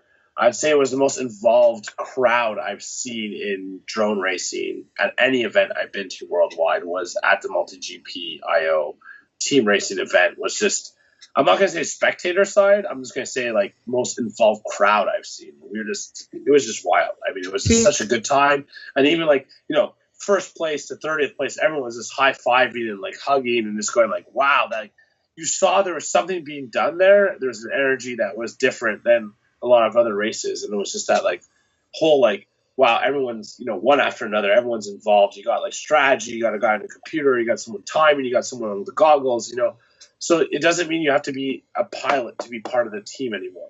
Right. You could be a really good strategist. You could be a really good, builder, tech guy. I know what's best for the team to be flying. So like stuff like that could become something in team racing, right? Right. No, it is a lot of fun. Prove your worth. Prove your worth, right? Yeah. I go ahead. Why? Okay. I think that Team Canada is gonna have to take the lead on the North American side, in which you guys organize like maybe a few like competitions, maybe in conjunction with IO or not IO, MultiGP, or maybe another league, because like it's really hard. Like once it's there, people will jump in, but nobody wants to be the one doing it. That's the problem because it's really hard. They don't want to.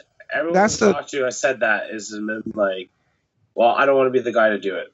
So like we've been like, do you want to be the lunchbox of the team, basically? And people are like, no. So I won't lie to you. It is a big job. It is a responsibility you have to take on. But I think it's worth it for the evolutionary sport for us getting on top of that. So whether it's going to MultiGP and just going to MultiGP and saying, hey, pick your top 5 pilots from your scenario, and that's Team USA, and then let's make an event out of that. So that could be something that we could all work together and organize and create major events with attendance. I believe that it's going to end up being a little bit more involved and pick the first top 5. You know what I mean? It's because let's be realistic. So the first, if you look at the top 5 pilots in the United States, I don't think you got a good team. I think what you got is a confusion. You got too many big egos in one room, dude. That's going to be a fist fight coming. So that's like 2 to 3 year evolution for that type of yeah. Okay. All right. I get it. I'll give you that right now. I definitely can tell you. That's a fist fight coming, buddy. I wouldn't just say in USA. That's like a worldwide standing, issue going on right now. You got them Florida boys, them East Coast boys. You got the West Coast boys. Which is why I can actually say, as Team Canada, when you do join our team, there is like a code of conduct that you have to like perform when you go to events. So I think that's important. If we want to make this like a real sport, like any other sport, like you're not just going to go there and piss off. Yeah, exactly. Piss off. You're not just going to go there and piss off and be destructive and Right. do a lot of, let's just say, negative things. Right. So I think that's part of the evolution of the sport, is creating some sort of code of conduct when we're at places as well, for sure. So I would say, like, here's the interesting thing, right? Team Canada actually forming as an entity and staying together and being accepted is pretty amazing, because, like, in the United States, if any team were to just say in 2018 says we're Team USA, there would be so much social media BS that would occur. Right. Holy cow. But let's just pretend that happened, right? Right. You have two teams now. That's a fight. It's a fight. You can get Team Mexico. I know for a fact. Okay. Yeah. We can get Team Mexico. Colombia could be in too. Colombia could be no. Argentina. Wait. Don't forget Colombia, because they was at Worlds. Okay. Colombia had a badass team at Worlds. Okay. They live here in Montreal, so I know most. Yeah. Okay. I remember the dude Spiel, $8.3 million of backing. Financial backing. Oh boy. Homeboy had that kid knew his stats. That kid knew his stats. Okay, so Colombia. Before I forget where we were going here. Argentina. So yes. Argentina could have one. We need maybe one more, and you could have a North American Grand Prix of some sort. Yeah, and it can happen. So it's like, who's going to put it together, and where's it going to be? I mean, this year we had that race at, like I was telling you guys, at the Titanic, where they built the Titanic, and we said, "Hey, Ireland, get a team together, be Team Ireland. Hey, Scotland, get a team together, be Team Scotland." And then we just went there and battled them, and that's what they did. They got their best pilots together on two different teams, and we just went to go battle them. But obviously, as the leagues are expanding in the countries, we could say, like, let's say in Canada, for Team Canada right now, we're saying there's, let's say, 2 or 3 different leagues that have formed in Canada right now, right? So what we're saying is we don't want to say one league's better than the other or anything like that. We want to be neutral system. We want to say, okay, this year every league gives us X amount of pilots, and that's who joins our team. And if they join our team, they sign our contract, we'll travel in the world, and we're going to put them in team competitions. So we're trying to work with the local leagues to try and get who are the best pilots, because that's where they come from. I mean, recently on MultiGP, one of our best pilots was Bull FPV. I mean, Gab 707 is our gimbal fingers, our prodigy child, our everything. But I mean, at the end of the day, I mean, Bull FPV came in as, 15? And he came in and he was up there in the top 6s. I mean, that's a wild number. So I think the kids coming in, we have to respect that. So I think that, like we spoke about at the start of the show, that whole coaching scenario has to come in there. It'll be interesting. I just don't know how the whole team thing can be pulled off without. Yeah, I'm not going to go there. Okay, we'll talk about that afterwards. Yeah, part of the education system, man. Just put it there. I am not going there. Okay, so let me ask you this: as a person who has done a lot in terms of what he's trying to build, in 2018, what are you hoping to see, or what are you hoping to build? Lots of lunch boxes, lots of lunches for kids. No, I'm kidding. In 2018, that's okay. No, in 2018, I'm honestly looking to really help expand the racing community in Canada. I would say you guys in the States are a couple of years ahead of us. So I'd really like to get the racing evolution here. We have a good start going on here. So I'd say for 2018, our focus would be to catch up. I'd really like to see that happening here. After going to races like MultiGP, IO, I've been to a couple of different races in the States this year and worldwide. I would like Canada to pull its pants up and own up to that and really create some really amazing races. So I think that's what 2018 is going to be focused on. Is getting the team and our community ready for hopefully what will be drone racing sport of 2018, right? So. Well, right. Hey, we all know it's hard. Elvin, he's trying to form a team for next year for Aerial Pro League. So I'm just saying, I'm working on it. I got 5 guys right now. We're working on it. Do you need competitors? Yes, I'm putting him on the spot as a person who's going to have a team that was together. dirty though. That was. Hey, I'm gonna be real legit right there. That was freaking dirty right there, buddy. You dirty bastard. I mean, do you need team players? Is what I meant. Huh? Yeah. Well, I'm a team player. I will sacrifice. Look, I'm all about the team because I believe that teamwork make dream work. It's right here on the wall. Every day I look at it and I preach it to my guys that if we work together, we can all share something. If we don't work together, then there's one dude really pissed off at the rest of y'all. The team manager's pissed off at everybody else. Right. Yeah. You define my job, guys. Hey, Elvin. So how do we get Team USA, Team Mexico, Team Colombia, and Team Argentina to form so that we could have a national team race over in North America? He's like, I have no clue. Find a really good cheap Airbnb rental. Yes. I say what we do is we all meet up on the border and we do something and we call it one thing and we dare somebody else to call it another. You know what I'm saying? That's what to do, right? I mean, really, like here in Portland, I can tell you, I can vouch for this because I got 2 witnesses and I got 2 racers. We held the first drag race on the beach in Oregon, right? We held the first drag race. I got my 2 racers. I drove them out to the beach, and we went out to the beach and we drag raced. What happened? Did he disappear? I don't know. Keep going. I'm coming back. Keep going. Okay, sorry. He's coming back.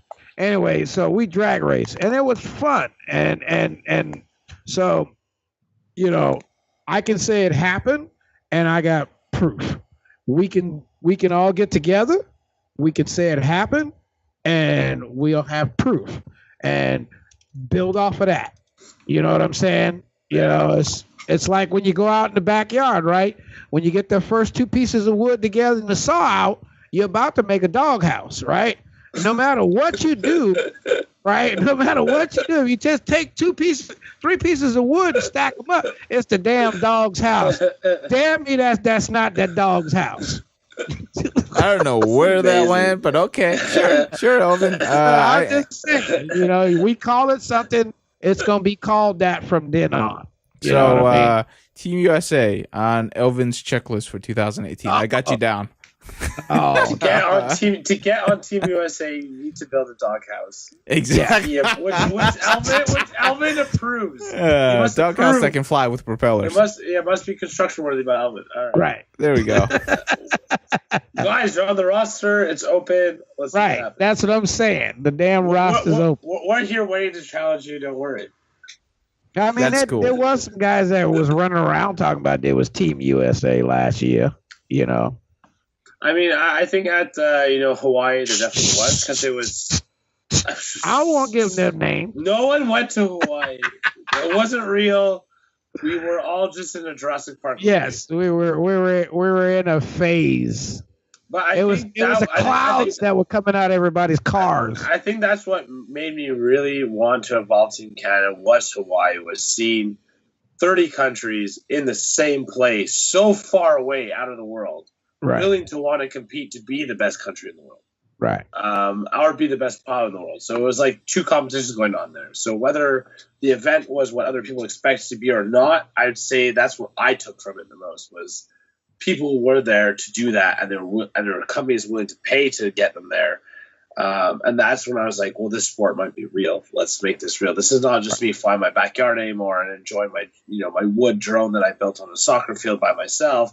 This is now, groups of thousands of people getting together and racing in fields and, making this interesting. And like I said, I'm just waiting for the day, where we're going to be drone racing down mountains and, through, caves and, not just, why are we building gates on a soccer field when, the whole point of a drone is it's in the air and we can go through anything?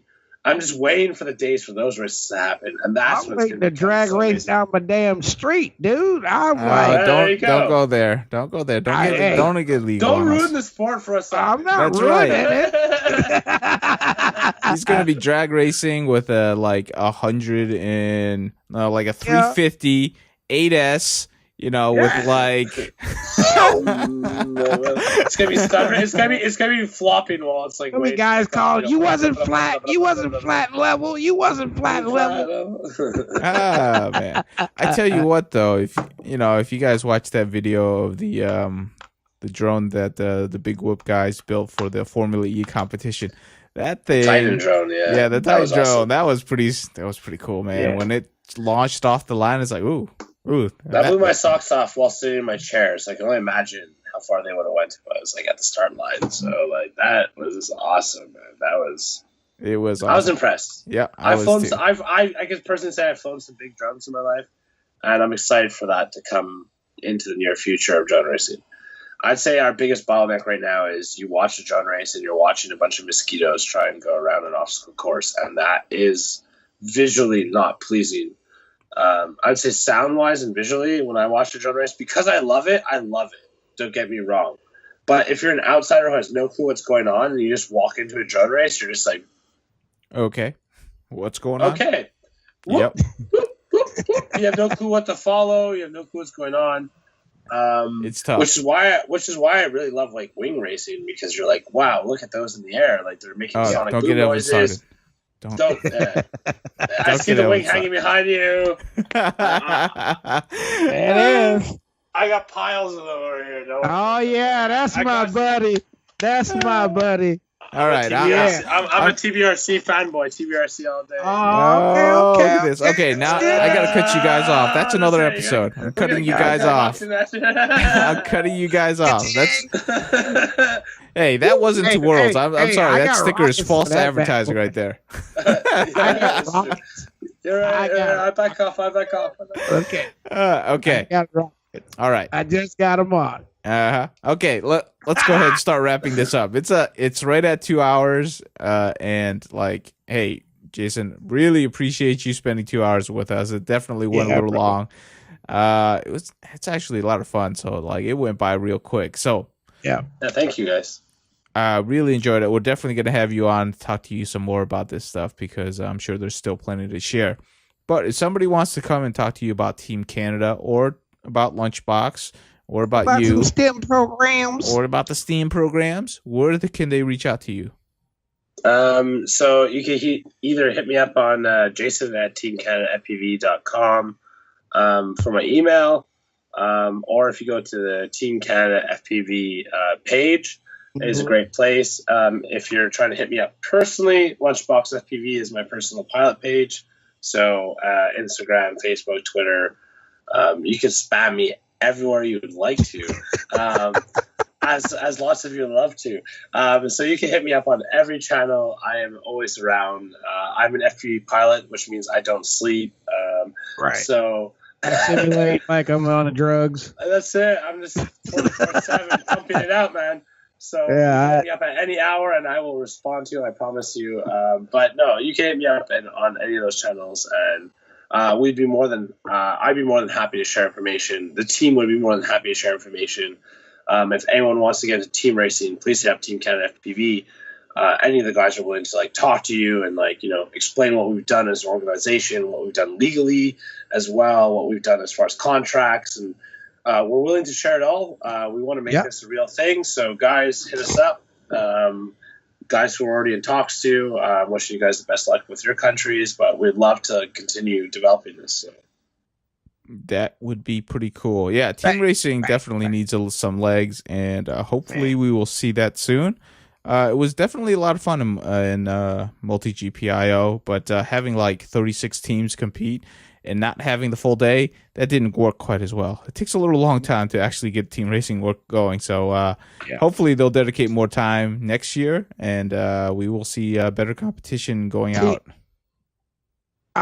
Let me say this. I still think that people with this team racing stuff, we're trying to pull pilots out of the individual group, right? I think it's, I'm sorry to say this, but not every guy that's out there that's competing today in the top 100 pilots is going to be compatible on any team, right? No, so you're right. there's probably going to be about, let's say out of the top 100 pilots in the United States, if you try to make say 20 teams, no, let's just say 10 teams. If you take 10 teams, 10 guys on each team, you're not going to get 10 teams that work efficiently. You're going to get 1 or 2, maybe 3, and the rest are going to fall apart all during the year. So that might be the drama for the TV and for the audience and the persuasion to get some kind of network in it or some company in here to fund that. But I still think there's like pilots like me, AJ, Y, guys with older and more thought process for strategy and teamwork. I'm not, maybe not just me and Y, but I'm like you, Lunchbox, and other guys like you out there right now that can compete, but also have a love to give to the community and give back to a team, because part of being a manager is not just the fact that you're there to, focus everybody. You're also there to continue to drive when everybody else is not driving. You know what I mean? There's a point where the manager comes up and says, everybody get your ass up. Let's go. You know what I mean? Focus. You had a crappy day yesterday, but let's go. You know what I mean? You guy who has to tell the truth all the time. Not really, but that's who you are as the manager, right? I always say the manager lies the most, because he's got to kiss ass to how many people on the team, Everybody needs to stay on the team, and he's the dude that works it out. So today I might tell you, yes, you number one. Tomorrow I might tell somebody else that. It's not your issue to worry about that. It's to maintain your focus, right? Racing's about feeling good. I don't know many people who win races not feeling good on that day. Right. What's the biggest excuse you hear when someone says they lose a race? I had a bad day. Right. So I would say it's making sure people have the best days they can. Right. Is a big thing of it. I always joke with Gab 707. I'd say one of the world's most renowned pilots right now. I always joke with him. I always make sure he has his cookies and he has his food, just because he just needs to eat every couple of hours. Right. Because that's what makes him the pilot that he is. That's what keeps him focused. Right. So as his friend, as a personal friend, and I always joke as a manager, I'll come up to him and be like, "Hey man, do you need your cookies? Is that what you need?" And I'll do it as a joke. I do it as a friend though, because I'm like, I know you need to eat, because if not, your brain just doesn't focus right the same way. But that is an important part of being part of the team, right? Is knowing everyone's different influences, what you need to do to make everyone happy, and keep people focused in the game moving forward. And yes, drone racing is not, the biggest sport out there right now. But I would if we want to make it there, we have to take it that seriously, right? We have to push it that far. We have to make people see it seriously. So when media is showing up at the doorstep, let's make it look real. Let's make it look like we are real. Because to us, we are. I don't know. For myself, I love what I do every day. I still would like it to be professional when it hits the field.